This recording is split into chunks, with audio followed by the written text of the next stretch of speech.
Good morning, campers, and welcome to Radio Camp Half-Blood, a Percy Jackson read-along podcast. I'm B. And I'm Zach. And this week we read chapters 20 and 21 of The Lost Hero. Yes, we did. I think this is all Piper chapters, and I gotta say, things go downhill really quickly. Yeah, you're getting a little bit into what I ended up naming the chapter, but yeah, it's really sad. I feel like these two chapters, they're pretty upsetting. I found myself getting kind of weirdly emotional in the second chapter with Piper just kind of breaking a little bit. Yeah, I don't know. I feel like there's a lot of pressure on her mentally. For me, I've always found that Piper is one of those characters that evokes a lot of emotion because you're seeing it from her eyes, and she has a much different perspective than Leo and Jason in many ways, especially with her hangups with her dad, but also she's kind of torn between doing the right thing and then doing the evil, unhonorable thing, which for me has always been an interesting conflict. This is why I love having multiple characters. I love having multiple POVs because you can actually explore these types of emotions. Right, you can actually look into how they're feeling. Yeah, because otherwise it's really interesting because you get to see the inner workings of how Piper is feeling, and also you get to see her own weird suspicions about the people around her, and as the reader what the truth is, why Leo, for instance, was acting kind of suspect about his experience when they were at the ice hotel or whatever, and how what Jason already knows about his past and about how Talia is his sister, not some secret girlfriend from his past or whatever. We already know those things, but it's interesting to get her perspective of she has that limited knowledge. And again, we've talked about how all of the characters kind of have varying degrees of secrets or information they're kind of keeping from the other characters. Well, even in this chapter, Piper starts to crack a little bit under the pressure. She even kind of says it outright. Even though it's in French, she's like, oh man, at least I don't know what I'm saying. Thank God that, Jason doesn't know French. He knows Latin, but he doesn't know French. I know, right? Wouldn't that be awkward if he knew? He's like, I took enough to understand what you said. Yeah. See, I brought my Rosetta Stone with me today, so I've been brushing up on my French. Oh no. So B, what is the name of this chapter? I decided to go with kind of the obvious one, I guess. I think it was so obvious that I didn't think of it at first, but it's a Piper gets brought back down to earth. Ooh, that's a good one. Yeah, because that's literally what the giant says in her dream sequence in the first chapter. If we want to I guess briefly summarize the first of the two chapters we read, that it's mainly, I guess I don't think it's mainly a dream sequence because it's kind of more at the end, but it's still very internal. This first chapter, it's her sort of ruminating in her mind about how she feels about being sort of I guess a traitor in a lot of ways. Even specifically Selena Beauregard, she's thinking about oh, I'm just like her, I have to make this decision to betray my friends, and there's all this sort of complicated internal monologue stuff, which I think is what I like a lot about this sort of the dragon travel I guess mechanism, is that there's a lot of dead space where not too much is happening action wise, so there's just characters sitting and thinking about how they feel about the situation, which I like a lot because you really, especially with a 3 perspective book, you get a whole lot of backstory into how they're feeling. I like that there's a lull period, especially when it comes to these books where because you have 3 characters, you have to have them doing something or being in a situation where nothing's really happening. What I mean by that is they have the travel period, which we've seen in Percy Jackson a lot of times, but because we have 3 characters, those are the moments where they have their inner monologues. I guess that would almost be a soliloquy at times, where they're trying to ponder what's going on. And for me, what I like about that, especially when it comes to Piper, we'll get into the summary very quickly, is that I love that she's plagued with doubt. I love that we don't have a character that's pretty much we compare it to Percy Jackson, where Percy Jackson almost has this really blind confidence that he'll get the job done, whereas Piper doesn't know that. She has that bad feeling of self-doubt. Yeah, we've sort of talked about this, but I feel Percy is kind of more of the stereotypical idea of what a hero is very, I guess, Gryffindor typography of he is very brave and loyal to his friends and whatever else. I think he falls very much into the stereotype of pretty much the hero's journey. He fits all those marks, and it's kind of one of those things where if you look at Greek mythology, all like the main male characters are pretty much like Percy. Like they're very confident. They sometimes like blissfully fall into traps, but because of their cunning wit or their sheer force, they're able to get through it. Whereas like we even see in this chapter, like Piper doesn't have like those things. Like she kind of like is the person that she has to think on her feet rather than swing a sword, which for me I love because that's what her main ability is. She's like a silver-tongued devil. She has to talk her way out of things rather than using her really bad knife, which even she thinks is really bad. Yeah, it's literally a decorative knife. Like, it's basically like one of those, like, letter openers that you can get in those, like, fantasy magazines that sell, like, life-size Smeagol statuettes. Like, one of those. Do you remember, like, the Sky Mall stuff where you, like, when you're on an airplane, you, like, look through, like... Yeah, the same thing. Yeah, it's like basically like a Sky Mall letter opener is what her knife is. That's, like, real shiny. I remember in, like, the early 2000s, like, going on, like, a plane and, like, opening up that Sky Mall, and they had, like, sections and sections of, like, Lord of the Rings stuff you could buy. This is such, like, an outdated like concept in so many ways because I'm pretty sure Sky Mall isn't around anymore, and also like no one is flying right now. Well, I was on a plane recently. They got rid of all the magazines, and even before then, they got rid of Sky Mall. I always think of the joke from My Name Is Earl. In germs. Well, I remember the joke from My Name's Earl where they have like I can't remember, one of the brothers is like he has like, dude, look at Sky Mall. I wonder if we're gonna stop there on the flight. Like thinking like Sky Mall is like an actual like it's a literal mall. It's an actual Sky Mall. In the sky, even. Yeah, and it's funny because if we like even look at an example, this is like in Lord of the Rings, you know the blade Sting, right? Bilbo's sword. Isn't that basically like a dagger, right? Because it's not actually a sword. It's not actually a sword, so pretty much like the joke is that because it was found in a troll cave, was that it was used pretty much like almost the equivalent of like a letter opener, but Bilbo uses it as a sword. Yeah, like it's not actually. That's funny. I like know a lot of people who have like one of those, decorative sword letter openers, and that's essentially kind of the gist of what Piper's working with, which is it's interesting because it like kind of represents the weird tension between like her identity as a child of Aphrodite and how she doesn't want something that superficial that doesn't actually work. She actually wants to be able to fight. And this is like I think one of the first. Well, the next chapter is one of the first chapters where she actually like arms herself with that, like, oh, just in case something's gonna happen. But we haven't seen her use it yet, I don't think. The cool thing I love about Piper as well, she's willing to go against the stereotype. Like, she pulls out the blade, even though it's like this decorative thing. It's, literally called mirror.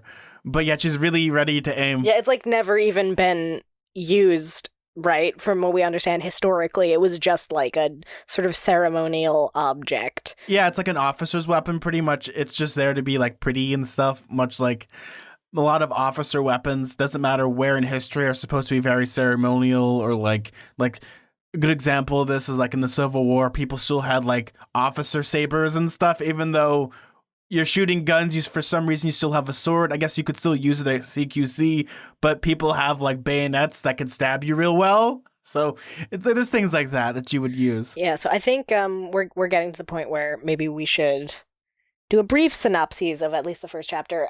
Yes, but you are correct. So the brief synopsis of this chapter is pretty much Piper and the gang are flying in the sky. They are trying to get as far away from Quebec as possible. They are just trying to get away from Canada. They are trying to get back to America's pants. And on the journey, Piper actually falls asleep and she dreams of the old house in Oklahoma with her dad, the old fixer-upper, as it will. And they're looking at the stars, and Piper's dad is like looking out at the stars and talking about constellations that aren't really Greek or Roman, but they're actually very Native American inspired, such as a hedgehog. Yeah, right. So they're talking about Greek or Roman mythology as it overlaps with like Cherokee beliefs that the stars are made out of glowing hedgehogs, and it's kind of an interesting, very Rick Riordan perspective where like I think her dad says something to the effect of like the sky is big enough for hedgehogs and Hercules, like this sort of idea of these coexisting mythologies, which I thought was like a nice little summation of what we were talking about before. It really hammers in the home that like mythology coexists together, because actually this put a thought into my head like, oh yeah, because we're a bunch of idiots. Like, we're so used to like having all the constellations being like Greek myths. Like, you can go to any planetarium, but like millions upon billions of people looked up into the sky, made their own stories about the stars. I'm like, oh, of course.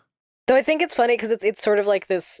It both is like they are equally valid, but they're also equally silly. Like, they're like, maybe, the Cherokees and the Greeks were just silly for thinking, the stars were anything but balls of fire, which is kind of like an interesting thing to like for them to believe that, but this is a universe where it definitely is true at the same time. So like I don't know.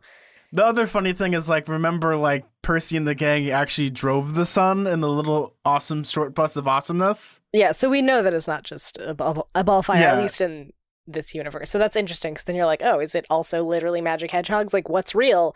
We just don't know. Anything's possible in this universe. The one thing that I loved about this chapter as well is, like, while they're talking, like, Piper's given, like, this rundown. She starts talking about her dad, like, oh, he turned down one particular role to be, like, Tonto. Yeah. But, like, he's willing to play other races, which I was like, oh, I think the reason why this is supposed to be is he doesn't want to be typecast almost as, like, the stereotype of, like, a Native American. Yeah. Which for me is interesting. Basically the gist of their conversation is something to the effect of like, well, what if you found a role that like defied stereotypes about Native Americans? And he says something like, oh, well, I haven't found that role yet. Which, wow, has that remained true years later after this was written? Because like literally, like the Washington football team just changed the name of their team that like it literally used to be like an anti-indigenous slur basically. So it's like we're still kind of making strides, and you know, like we haven't actually come very far since this book has been written. It was kind of funny, like weirdly meta to have Rick Riordan talk about representation in the book, because obviously he's concerned with that in general in his just all of his books, and he actually just like ends up kind of writing it out about how there's bad representation. So I don't know, it's in a weird way it kind of feels like he's patting himself on the back. I don't know exactly how I feel about it, but he does make a pretty good point. See, I don't think he's like really patting himself on the back, especially with like this case, because it's one of those things that's kind of, it's not explicit really, but it's like if you can infer it easily, like, oh, this is the reason why it is.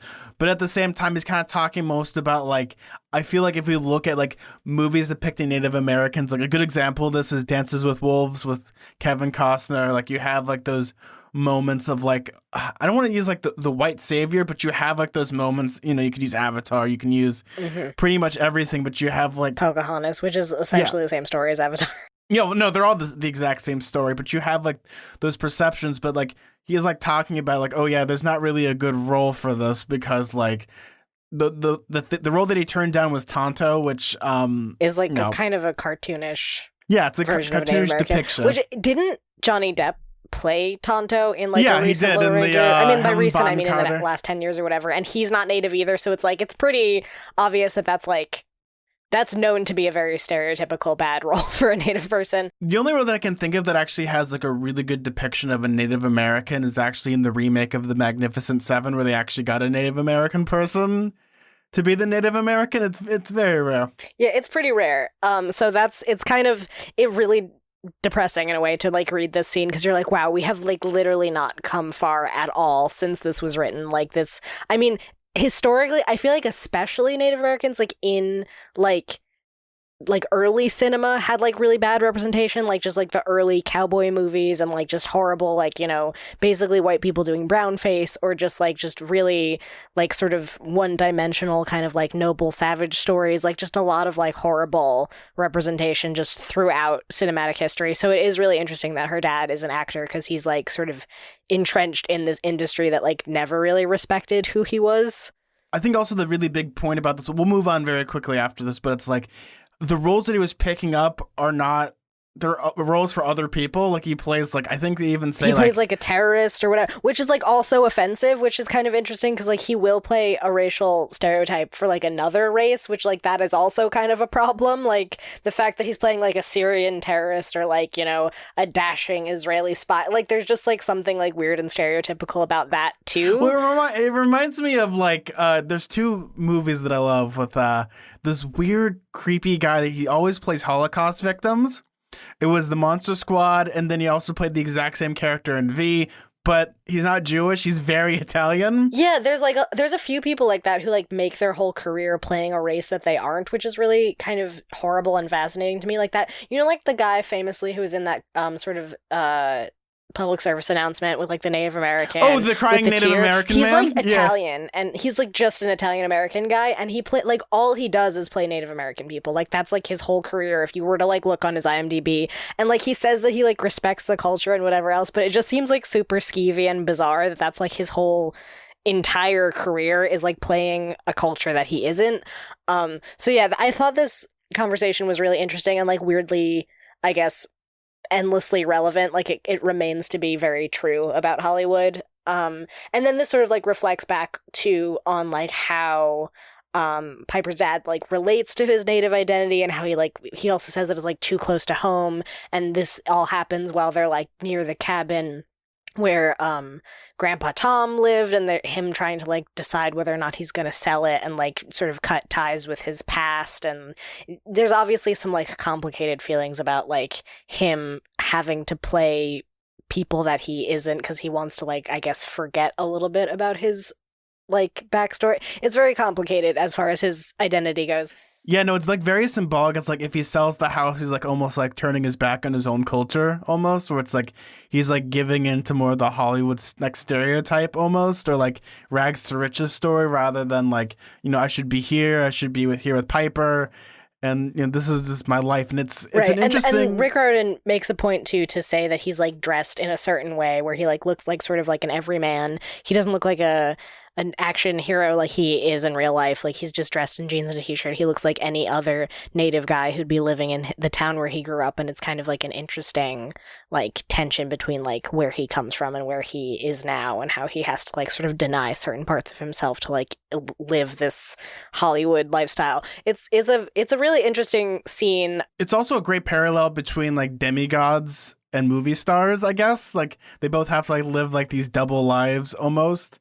Oh yeah, that's true. And then obviously this then feeds right into Piper's tension about like she kind of has to like live this duplicitous life where she's like pretending to be a person she's not, because obviously she's lying to her friends, she's not being totally honest, I guess. And in some ways I guess acting is lying, right? They're making that metaphor here where it's like you're pretending to be someone you're not. So she even thinks like how was her dad able to so easily play people that he wasn't, play sort of characters that were totally different from himself, when she's like struggling so hard to just keep this one lie away from her friends, and she's like having this sort of crisis of faith, feeling like she should just, you know, come clean. And sort of just as that comes to mind, she then, I guess it's complicated too, because you don't exactly know if when she's thinking about her dad, is she like dreaming or is she just sort of like daydreaming and drifting off. But then it definitely becomes a dream when she starts I guess interacting with Enceladus, I think is, let's say that's how you pronounce his name,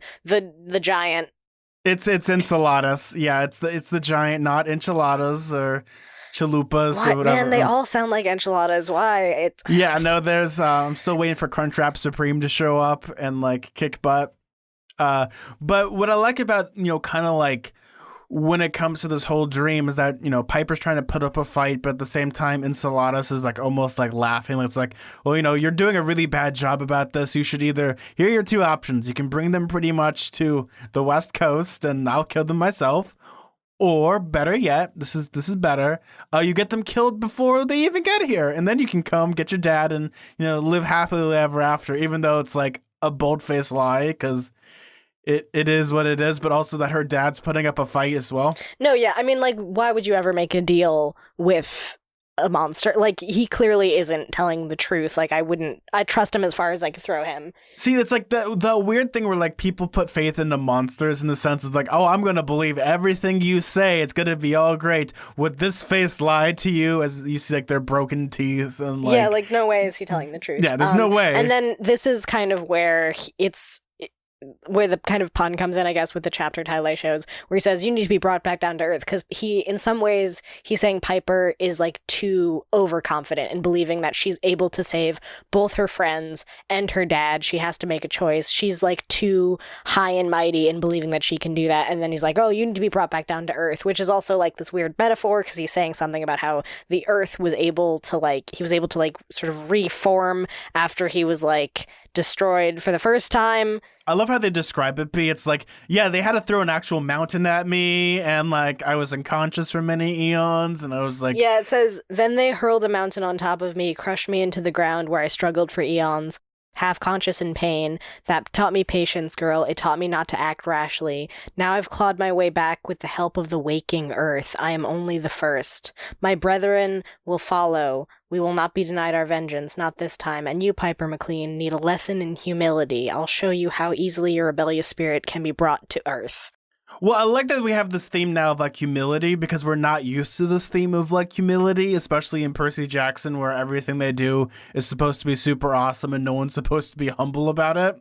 Yeah, that's kind of like the running joke too about heroes, is that none of them are like have any humility or any sort of like, I don't know, bashfulness. They're all like just really slapdash, like killing monsters, like I'm awesome. But yeah, I don't know. It's kind of an interesting lesson for Piper to have to learn. I don't really think she needs to learn humility. I honestly think, if anything, she needs to learn confidence. But he's obviously just, I guess, trying to like trick her or make her feel guilty. I feel like confidence and humility pretty much go hand in hand in some ways because like to be confident, you have to understand like the errors of yourself a little bit. You have to be humble. I guess that's true. Yeah, like because there's like a certain type of cockiness that could exist out of like defensiveness where you actually don't believe in yourself. You're just like sort of acting that way, I guess. Well, I mean, that's the reason why like imposter syndrome exists. I think Right, even Piper yeah. has imposter syndrome a little bit. Where it's like, where imposter syndrome is, for people that don't know, is like the feeling of like, oh my God, I feel like a total fraud. Like, oh my God, like I'm so rich and famous, or I do a podcast or something, and like, oh my God, people are gonna find out I'm a sham. But like, even like, it's interesting to see like about like maybe like a Greek hero having that type of imposter syndrome. Like, what if Percy Jackson had that? But also at the same time, when it comes to like courageousness, it's like seeing and understanding the flaws of yourself, because to be courageous, to have courage, is to basically hone up to it. Like if we do look at Harry Potter, and the reason why Harry becomes a Gryffindor is because he asked for it rather than being a Slytherin. Like he understands, oh man, this is like the evil house. Like we're not doing this. That's one of the reasons why you have to have like the courageousness, is having that step forward and realizing who you are. I'm not exactly prone to like believing what Enceladus said though to her. Like I don't like necessarily think she needs to like learn a lesson in humility. He's kind of just trying to He's like just break her taunting down her. and convince her that she's not able to do both, right? That she has to make this choice. Either she saves her dad and she betrays her friends, or she tries to save her friends, but ultimately that's futile anyway, because he says that they're basically on a suicide mission and they're gonna fail. So it's, I mean, but like that's very clearly like just a manipulation tactic, right? Like I think it's pretty clear that he's like trying to convince her of that because it's in his best interest to have her believe that, but I don't think it's true. Well, I think Enceladus is also trying to like gaslight her to the point of where like she just gives up and that they'll all just die. Yeah, no, exactly. It's like a manipulation tactic. I don't think it's true what he's saying, because like why would he tell the truth, because it's not in his best interest to. So yeah, that's basically the end of that chapter. It's just sort of a horrible dream sequence, and then it's funny because he says obviously brought back down to earth, and she like wakes up and she's free falling, and she's like, did he get me from here? Which is kind of like not believable, of course, because like yeah. So basically what happens is like they all wake up free falling, they all scream. This is where like in Percy Jackson, I woke up and I was screaming as I was falling. And this is just Thalia's worst nightmare. Yeah, I feel like that happens a couple times, doesn't it? Well, it There's a lot of happened free though. falling in Percy Jackson. Well, there's the part where he's on the gateway arch and he free falls. Like, I hope I don't break my legs on the way down, which Piper does in this, which is funny to me. Not funny that she breaks her legs. Well, she doesn't break her leg, but yes, she gets close to it for sure. Well, I mean, it's funny because we're so used to like demigods like falling from a great fall. Like they're magic breaking their fall, but Yeah. instead she just like straight up breaks her foot. Yeah. Oh no, the magic does break her fall. It's called her ankle. Yeah, Oh, the man. magic of her ankle bones. I mean, they don't die, I guess. So like if they weren't demigods, they'd probably die. But even like when it comes to this, what happens is like they wake up, they're free falling. Piper's instinct is I'm gonna land, feet first, and she breaks her ankle, and they're in Detroit. And it turns out, pretty much this to summarize this really easily, they're in the layers of the Cyclops. And that's pretty much this chapter. Yeah, so that's kind of like revealed at the end. You know that there's something creepy going on. Piper's foot is broken. Luckily, through Jason's mysterious past, he's able to remember how to put a splint on it, but he doesn't know how. Again, that's his answer to everything. It kind of gets really redundant, right? And you start to feel like the characters in the story where you're like, how do you know that? I don't know. Okay, well, I don't know why I asked. It's sort of like that Arrested Development gif that's just like, I don't know what I expected. Like, that's kind of the answer to everything. While I was reading this, I was like getting the feeling that we do have like this amnesia thing, but also at the same time, because of it, Jason's falling into almost like Gary Stu-like qualities where like, because he doesn't remember everything. Right, he can secretly know everything already. He has a justification for it because he has this secret past that we don't know about. That is true, honestly. He does have like that very like Gary Stu-like quality of like, how did you know it? I don't remember, but I know how to like perform open heart. What, like it's hard? No, it's like, what? I know how to do open heart surgery. How do you know this? From my secret past as a surgeon. Yeah. No, I know what you mean. It does sort of function that way, but I guess you have to believe that he's some sort of hero already, right? Because he seems very well acquainted with the function of a hero. He knows how to fight. He knows how to do all of these things that like a lot of demigods have to learn through training or through going on a quest, but it's like already ingrained in him. So clearly he's a Roman hero who's forgotten his past, but like beyond that, we don't really know the extent of what that means. Well, we see that with like Piper. She even brings it up in this chapter. It's like, you know, Jason probably isn't from here. He probably didn't even go to Camp Half-Blood. He's just this weird person. Right, because she wanted to believe that he belongs there. Like, oh, well, he's clearly a demigod. He has all these demigod abilities, but he's also clearly Roman, which doesn't exactly mesh well with Camp Half-Blood, which, like, then I start to think, like, is there a Roman version of Camp Half-Blood, or is that, like, so archaic that there's no such thing as a Roman Camp Half-Blood? They're all Greek? Like, what? How does that work? I'm kind of interested to see if they, like, expand how that works in universe. Yeah, that would be an interesting thing to like look into, especially with like what's been going on with like when every time they see Jason's tattoo, something weird happens. They have like these feelings of like alienation. I mean, that's a possibility. That could be something that happens. Right, and of course they were able to be let go by Boreas because of his like weird, I don't know, like the weird way he transformed into like his Roman self and was like, I recognize you, and Piper was trying to kind of like reconcile what was happening there. I feel like if there was like a Roman camp be like everyone wherever it is would just be speaking Latin the entire time because they would just want to conquer. Like, they wouldn't be the people that want to hide. Yeah, I don't know. That might be a more aggressive camp, which is scary considering Clarice exists in Camp Half-Blood, so who knows how intense the Roman version of that would be. I've been, like, doing a lot of, like, research on, like, Roman warfare for a project, and, like, Clarice is, like, aggressive, but you've never met a Roman soldier before. Yeah, it's not. It's like, she's, like, entry-level Roman soldier. I'll put it in this perspective to some listeners, is that Rome had this habit of making colonies, and those colonies would make colonies. The only place that would, like, colonize, and then the colonies that they colonize would colonize. That's how aggressive the tactics are. That sounds like America. Not really. It's a little weird and awkward, but it's when you get into it, stuff happens like that all the time. But pretty much, you know, Piper breaks her leg, which is the first time we've had something like this, and we have the medical training. Is it her leg or just her foot? Something her ankle. Happens where her feet bend. Yeah, her toes bend backwards, and it's kind of gruesome. That's all they describe. See, I've always loved like the dumb jokes, like your bones are not supposed to bend that way.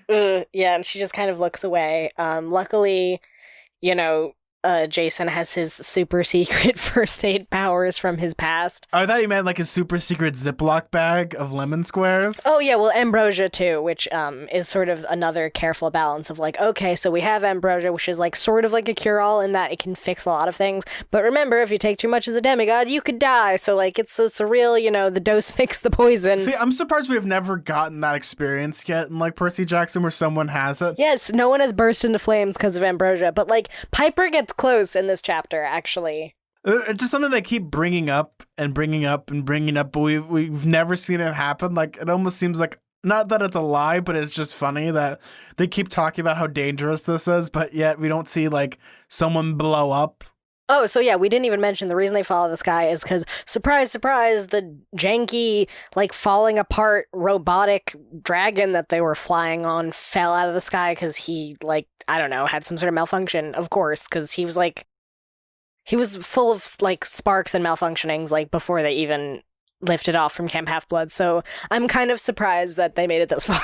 Well, hey, at least they got to Canada and back. I'm sure that Leo forgot to put the anti-dragon Yeah. freeze This is into like- the into the dragon. It just makes me think of my, like, you know, garbage 2002 Honda Civic, where it's like, it'll make it there. I don't know if it'll make it back, though.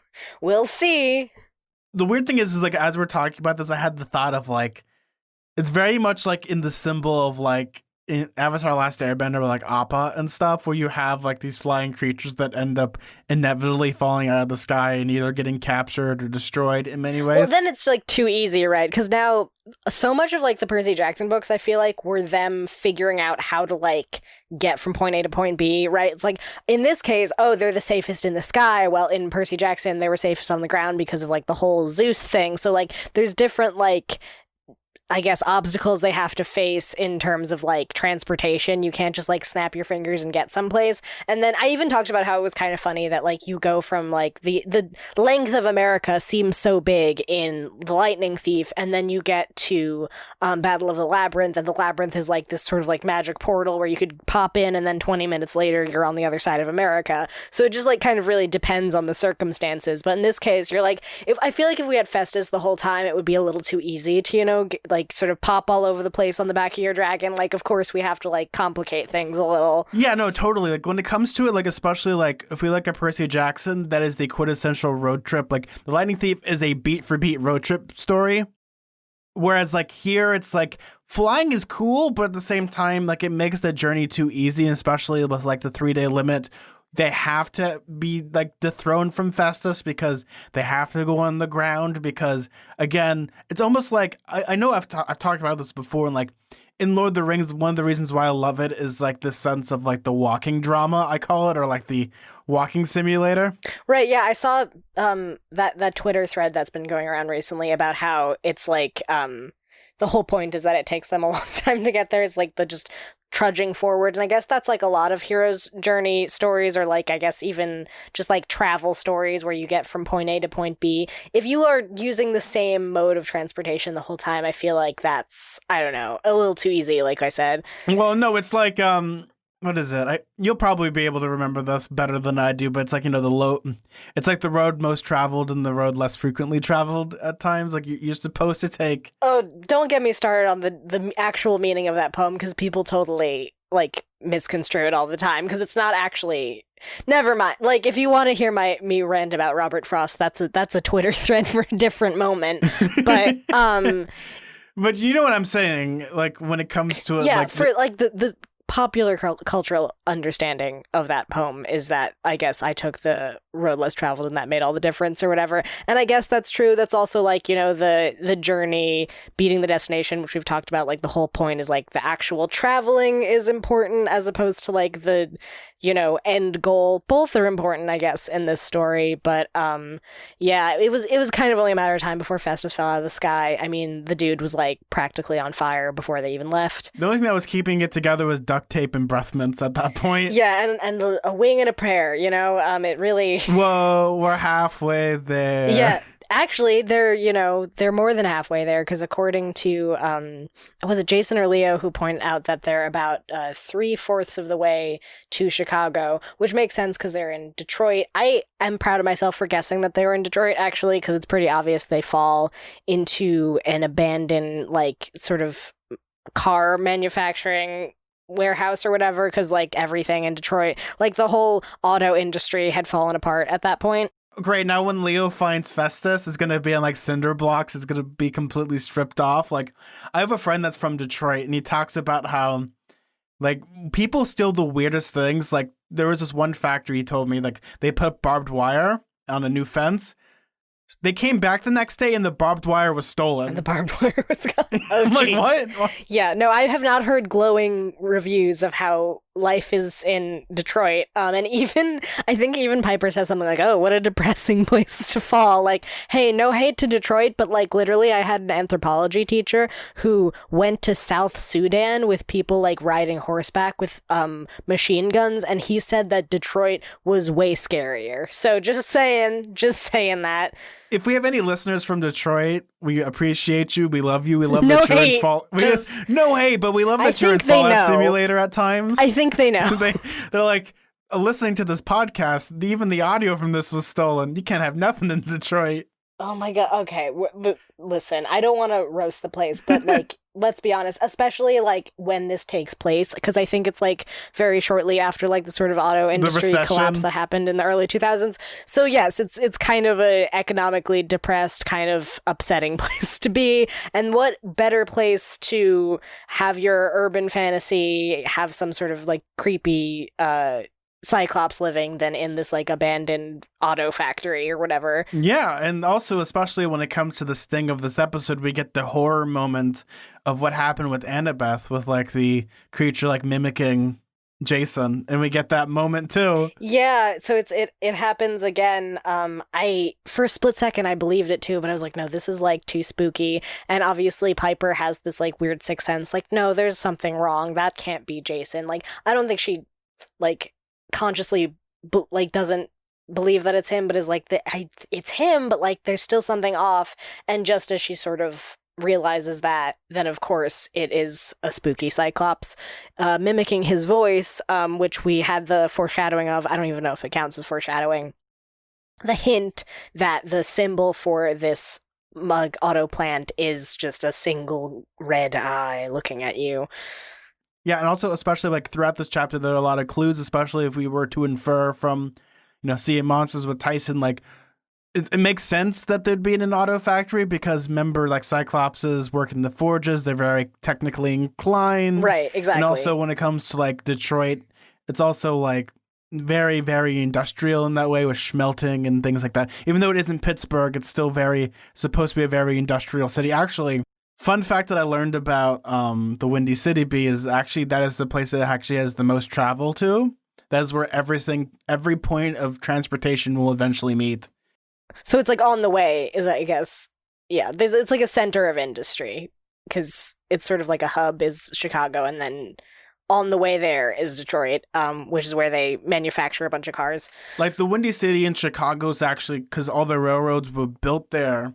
Because originally that's where like that was the the huge point of industry in the north was Chicago, and now that you have like Detroit and all these places, it's interesting that we're having like this mismatch now of like we're getting more towards the Midwest or like towards Wisconsin area where things get weirder. Like it's more industrial sort of Midwest settings as opposed to like the coasts, because we've been focusing kind of on California and New York in Percy Jackson. It's also perfect for Leo because remember, his mom was a mechanic, an auto mechanic. Right, and he's a child of Hephaestus, and he's basically a mechanic. It is funny that he even says, like, I could fix up Piper if she was a car, and they're, like, literally in a car factory. See, it's funny because, like, when she said that, there's actually, in Mad Max Fury Road, they have a doctor in that one.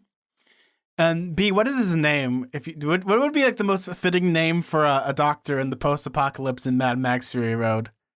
Oh, I don't know. Is he like a mechanic? Is that the joke? Yeah. I don't know. His name's the Organic Mechanic.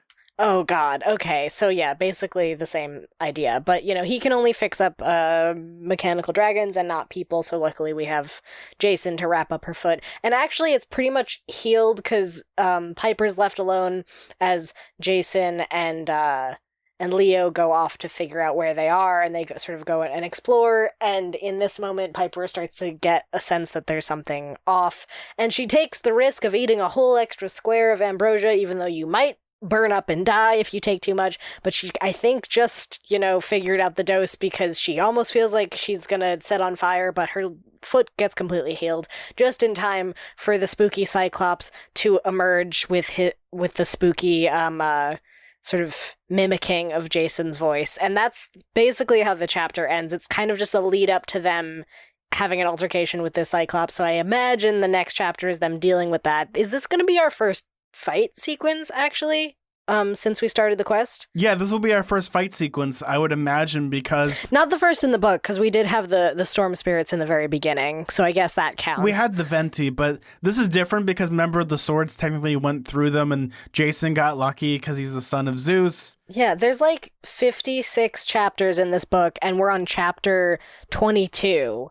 And it took all the way to here to get to our first fight sequence with all of our heroes on their quest. Who knows? Maybe it might not even be a fight sequence. Maybe it might be like Piper being a silver-tongued devil, or like Leo gets to Festus, and guess what happens? He turns all those Cyclops. Oh, he can't. Actually, he can't, because remember, Cyclopses are almost immune to fire. Right, they're impervious to fire, much like he is, because they also they're like similar to Children of Hephaestus in that they're like sort of fire resistant and related to mechanics and stuff. See, that's where you're gonna get the realization that Leo has to use his fire powers, and then you realize that Leo has to use fire power. Yeah, that seems pretty obvious, right? Because it wouldn't the next chapter be a Leo chapter? Yeah, it would. We're due for a Leo chapter. Yeah, it would be a Leo chapter, and this is where they would get and this would be where they possibly get the reveal that Leo has fire powers because he has to do it, and then he realizes the Cyclopses are immune to it. Like, oh crap, guys! So that's basically it. There isn't really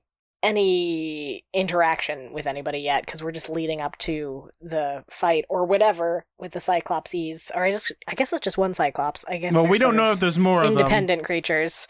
Yeah, I mean, from what we know from Sea of Monsters, it's usually just one Cyclops. Hopefully. I mean, if you get like two of them together and they put their heads close together, you have like the ability of like depth perception. You have one guy, yeah. Then they have depth perception. Yeah, exactly. Oh man! Wow, now we're unstoppable. Oh no! Move your head to the right, to the left. Oh no! We are now two clops. I don't know. Yeah. Wait, what would be a Cyclops? Duclops? I don't know enough about. No, it'd just be like you have Cyclops, then you have like Larry.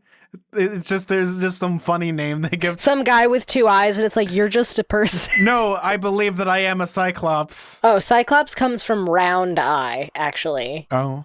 Those are that's what like the roots of the word comes from. So, well, I know I've talked about like where like Cyclopses get like the myth of Cyclopses come from the ancient Greeks finding like woolly mammoth skulls and seeing like the gigantic hole in the middle where the cartridge is had disappeared, so it looks like an eye socket. That's where we kind of get Cyclopses from. I know I've talked about that before. It's still cool. But yeah, so B, what do you think is going to happen in the next chapter? Because it's a Leo chapter. We're going to get some jokes. Yeah, so I mean, we kind of already talked about this, but I think his fire powers might come into play, though I guess that doesn't really make any sense, right? Because he wouldn't be much help using his fire powers against the Cyclopses if they're resistant. I mean, we've already talked about Tyson in the last book series, how he was able to survive the explosion on the boat and still be okay. So, like, I don't know if that would be all that helpful in that moment. I don't know, maybe they'll have to just like fight it with a sword, which I mean, I'm not super like looking forward to a typical normal like sword fight or anything because it's not my favorite. I don't know. I'm interested to see what happens. It would be interesting if it was a fight sequence, if only because we haven't really had much of one in this entire quest. It also wouldn't be a sword fight, B, because Jason set his sword to spear mode. Oh no, he's gonna start poking eyes out. Right, okay, so it's a spear fight, I guess. Oh yeah, he's gonna be poking eyes, I guess, is what this scene is gonna be. Imagine it's like a really short chapter where it's like, Jason took his spear and poked the eyeball. Leo thought that was cool. The end. I don't know. I have no idea what's gonna happen. I'm guessing a fight sequence just because it feels like we're due for one, but it would be kind of an interesting move to like just keep having them do like these diplomacy routes where they're like arguing or like tricking someone instead. I always find that a little bit more compelling than just a normal fight sequence, but like, I don't know, it is like a Rick Riordan book. We haven't had a ton of action so far. That is true, B, and also we haven't had the obnoxious thing yet of like Deus Ex Machina where an old friend or someone pops up and be like, hey, I'm here to save you guys. Right, that's true. Oh yeah, that would be really great if Talia just appeared or like all the hunters of Artemis just swooped in. I feel like I'm just waiting for that to happen because it's kind of obvious because we forgot to mention Jason does reveal who Talia is to Piper. So she now knows that that's his sister. So that's kind of like a bullet point added to their to their sort of like laundry list of things they have to get done before the solstice is they're probably going to have to meet up with Talia at some point. I'm assuming. It seems pretty important to the plot. I don't know if that's going to happen even in this book, or like, is it later they're going to meet Talia? I don't know how much of a long-term goal that is exactly. Well, I like that they already got to the bullet point of having the weird awkward conversation of, it's like, you must really like her. She's my sister. Yeah. Oh my God. I'm so glad that I didn't want that to be like seething in the back of Piper's mind for like chapters at a time. Like, okay. And it's weird because like she tried not to be jealous because she knows that he has a past and like a life beyond what she remembered because of the mist, which is like kind of very responsible and adult of her to like understand that all this time he wasn't actually her boyfriend. But yeah, I have a feeling like they have chemistry and that they're gonna maybe actually work out despite the complicated past they both have and how their relationship wasn't real. But you know, I don't want to hear the Talia thing anymore. I'm glad they figured it out and they cleared the air because, like, oh my God, I hate that. See, it's going into like the thing of, it's like the people like, oh, I lost my memory, so I'll fall in love with you again. It's almost like the Nicholas Sparks thing. It's like, it almost seems like a Nicholas Sparks book. Yeah. Or isn't that basically Eternal Sunshine of the Spotless Mind? Yeah, well, there's that one too. But what is the one where the girl is like a ghost and like she's technically in a coma and the guy like makes like a greenhouse for her? It has the guy from Napoleon Dynamite in it. I don't know what that. I have no idea. I couldn't tell you, Zach. That does not ring a bell at all. But it just made me also think of, do you know that viral video of the guy who wakes up from dental surgery and he doesn't remember who his wife is, but he sees his wife and he's like, oh my God, you're so hot. And he's like hitting on her. And then she's like, we're married. And he's like, we're married. And he's like so happy. I feel like that's Jason. No, that's exactly what it's going to be like. I feel like it's one of those things where I love those type of stories a little bit of like people that like kind of like lose their humanity or like lose their memory, but end up either reclaiming their memories and kind of like falling in love with the same person over again. I know this has happened in real life before because I've seen those cutesy wootsy articles about woman lost her memory and falls in love with her husband all over again. They get married a second time. Like, oh, it's cute. But we'll see what happens here. Maybe it's one of those relationships that's either destined to work or destined to fail, though. I feel like if it's going to happen, there's going to have to be some conflict to it. Like, oh no, I was already married. I'm like 16 and married with like... Yeah, who knows what's going to happen. I'm interested to see if Jason actually does have like an existing relationship from his past or whatever. But like, I don't know. That's going to kind of frustrate me if that is true. Because like, then he's not the same person he used to be. So is he like honor bound to stay with that person, or like, I don't know. Well, isn't that like the moral question, isn't it? Because like, is it technically cheating if you can't remember ever being with the person or not? Yeah, because like then they're not actually together. I don't know. Because they're not the same person. Who knows? We'll figure that out. Well, I'm excited for what is going to be happening in the next couple chapters. We are going to figure it out together, everybody. B, where can they find you on social media? You can find me on Twitter and Instagram at bkellygorman, and you can find me on Tumblr at twinpoetry.tumblr.com. If you want to find me on Twitter, you can find me at Suda41, that's SUDA41. You can also follow our show on Twitter, that's at halfblood_radio. We also have an email, so you can email us at radiocamphalfblood@gmail.com. Get those emails in. We're going to be doing another mailbag episode in the very near future. Yeah, next time we're going to try to get to more emails per episode, so we might give a little bit of a truncated answer just so we can get to everyone. We have such a backlog, and we really want you guys to get answers in a timely manner. That's kind of the point of the mailbag episodes. So hopefully we'll get to yours soon if you send something in. There's going to be some growing pains when it comes to that. We'll get through them, and you have to walk before you can run, and we're figuring it out. Yeah, and should we mention we might be retiring certain questions as well? Yeah, B, we might be retiring certain questions, so we'll just say it like right now so it's easier for everybody. There's certain questions that we get a lot of that if you want to listen to them, we get almost every week. We get almost honestly. every week, but also we could also even set up like an FAQ. But but we might put that like on maybe our Patreon or like one of our pages, so that way you guys can like refer to it if you have any questions. But like favorite character questions, like what your godly parent is, like certain ones that we like get on a real regular basis. Sometimes that's helpful because like maybe it's like what's your favorite character in this new series or whatever. But for the most part, it's getting a little redundant. And we want to just like make sure other people people have time to get their questions answered. So yeah, and it's one of those things that we answer it so many times, and sometimes it changes. But for the most part, like if we're gonna answer it, it feels like something that might be when we come to the ending of like a book series or something we could talk about. Yeah, like some sort of like exactly looking back, like maybe if we change our mind about a certain character or something like that. But sort of asking it every week, it's like we want to get to people who have way more complicated questions that take a little bit longer to answer. Yeah, especially like the other one that we wanted to like kind of talk about is one of the other big questions that we have is like what series are we going to cover next?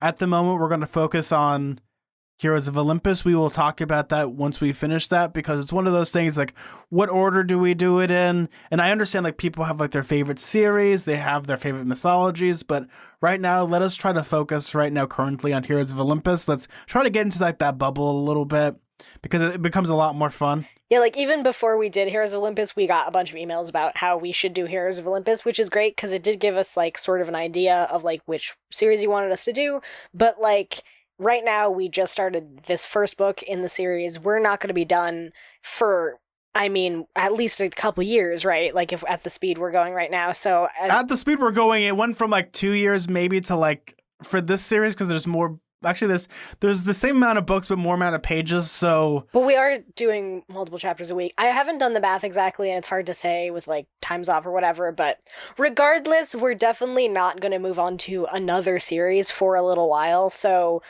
when the time comes, and it will come eventually, we will post like some sort of thread or poll on Twitter, and we'll mention it a bunch of times on the show, and you guys will be able to sort of like ring in like your specific opinion about it or whatever. In the meantime, there's like no possible way for us to know where we're going from here because like we literally just started. So like, you know. Yeah, we don't even know we don't even know what we're going to do, like, to be honest, because there's so many different ways you can do it. It's a lot like the Star Wars trilogies, like which one do you do first? Right. There's like, do you go in order? Do you go like in a specific story mode? Yeah, there's a lot of opinions that people have about it. We understand you guys have opinions. We will take those into account when the time comes in like, I don't know, 3 years, who knows? And then the last major one that we're going to retire, I know we've already talked about it in great length, but we're not going to talk about shipping. That's one thing we're going to stay away from. Yeah, because it's kind of a pointless answer, right? It's like, what's your personal opinion about what characters should be together? We mention that stuff too a little bit in the story if we feel like a relationship makes sense in the plot, and I'll mention it, like I said earlier in this episode about Piper and Jason or whatever. But like as far as like going into like shipping wars or arguing about who belongs with each other, that's like not really what the show's about. So like, you know. That's not really what our show's about, but also at the same time, we're like adults trying to talk about child relationships, and that's something we don't feel really comfortable talking about. Like if you like are like a teenager and you like really care about those relationships, we're not going to take that away from you. For us, it's just icky territory that we don't really want to get into, because for us, it's just, as adults, it's just, you know, we don't want to like really like, not say that we're going to glorify it, but it's like one of those things, like it's not in our place to say. Like we could talk about it from the adult relationship because we both have, you know, adult relationships in many different ways, and they're just different in many ways, and we just wanted to like just make that clear that we're going to keep really neutral when it comes to ships. Like we'll talk about relationships, and it's also like I think the opinion for me has always been the author is the person that makes the relationship. Even like Rick Riordan has said, like, hey, if this you want this to be canon in your eyes, go for it. Like, go for it. We're not going to take that away from you. Yeah, I'm sure that there's like a couple others maybe Zach and I will draft up some sort of FAQ, and we'll try to like link it on Twitter or something so that way you know how to find it. Also, unfortunately, a lot of times when we get redundant questions, it's from new listeners, so you're probably not listening to this right now, which is complicated. So maybe we could like pin it or something on our page, something like that, or like put it in our show notes. There has to be a way so that way every new listener has a way to like get answers to those questions without us having to answer them every week. For me, the easiest one to do is just do like an episode that's like 10 minutes long, explaining like very, very quickly our very like common questions. Yeah, like do it that way and then just post it up and then go from there. There's things that we can do with that. And we also really want to make like our emails very thought provoking and stuff. Like we love all the emails that we get, and it's not to say like we won't read them, but it's one of those hard things. It's like if they're like low effort, we'll talk about them, but it's one of those like we might just skip over the question and just say, hey, thanks for emailing us. Like it's kind of like one of those things we have to like figure out what we're going to be doing with that. But for the most part, we're still going to be reading a lot of your guys' emails, like a lot of them. We have so many of them. Yeah, we'll let you know when the next mailbag episode is up. Thanks for sending in all of your emails and your iTunes reviews. We're still going to be reading those. Are we going to do iTunes reviews also in the mailbag episodes? I guess so. Yes, yeah, we're going to start doing that any too. kind of correspondence you guys send in, it's going to be all compiled over there, just as a reminder. And they're not going to be like weekly. Maybe we're still figuring out timing of it, but probably monthly or bi-weekly, something like that. Yeah, that's something that we're going to be looking into. We're still having our growing pains and stuff, so if we haven't read your email, we apologize. We're going to get to them as much as possible. And if we don't read your email, just resend it again. It isn't like, oh my God, did they not read it? That's not the case. I think the reason sometimes it gets lost in like the bundles and bundles. Yeah, it gets into spam filter or whatever. There's all sorts of reasons we might not have read it. So just be patient. Sometimes we might even accidentally skip over it without even thinking about it because we think that we might have read it before. And we get a lot of emails. We get a lot of emails. Like, trust us. Like, we get a lot of emails now. Well, thank you guys for listening to another amazing episode of Radio Camp Half-Blood. I'm Zach. I'm B. Let's keep staying mortal, everybody. See ya. Bye, guys.